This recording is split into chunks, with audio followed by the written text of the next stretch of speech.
அஸ்ஸலாமு அலைக்கும் வரஹ்மத்துல்லாஹ். பிஸ்மில்லாஹ் அல்ஹம்துலில்லாஹ். அன்பார்ந்தவர்களே, சூரா அன்ஃபால் 8வது அத்தியாயத்தினுடைய 2வது மற்றும் 3வது வசனத்தில் அல்லாஹ் முஃமின்களினுடைய பண்புகளை நமக்கு கற்றுத் தருகின்றான்.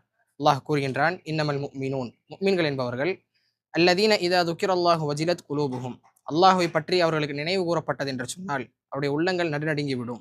வ இதா துலியத் அலைஹிம் ஆயாத்துஹு ஜாதத்துஹும் ஈமானா, அல்லாஹ்வினுடைய வசனங்கள் அவர்களுக்கு ஓதி காண்பிக்கப்பட்டது என்று சொன்னால் அவருடைய ஈமான் அதிகரிக்கும்.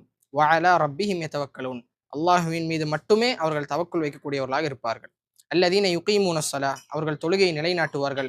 வயுத்தூன ஸகாத வ மிம்மா ரஸக்னாஹும் யுன்ஃபிகூன், அல்லாஹ் அவர்களுக்கு வழங்கிய செல்வங்களிலிருந்து அவர்கள் தான தர்மங்கள் செய்யக்கூடியவர்களாக இருப்பார்கள். அல்லாஹ் தொடர்ந்து கூறுகின்றான், உலாஇக ஹுமுல் முஃமினூன ஹக்கா, அவர்கள்தான் உண்மையான முஃமின்கள் என்பதாக அல்லாஹ் கூறுகின்றான்.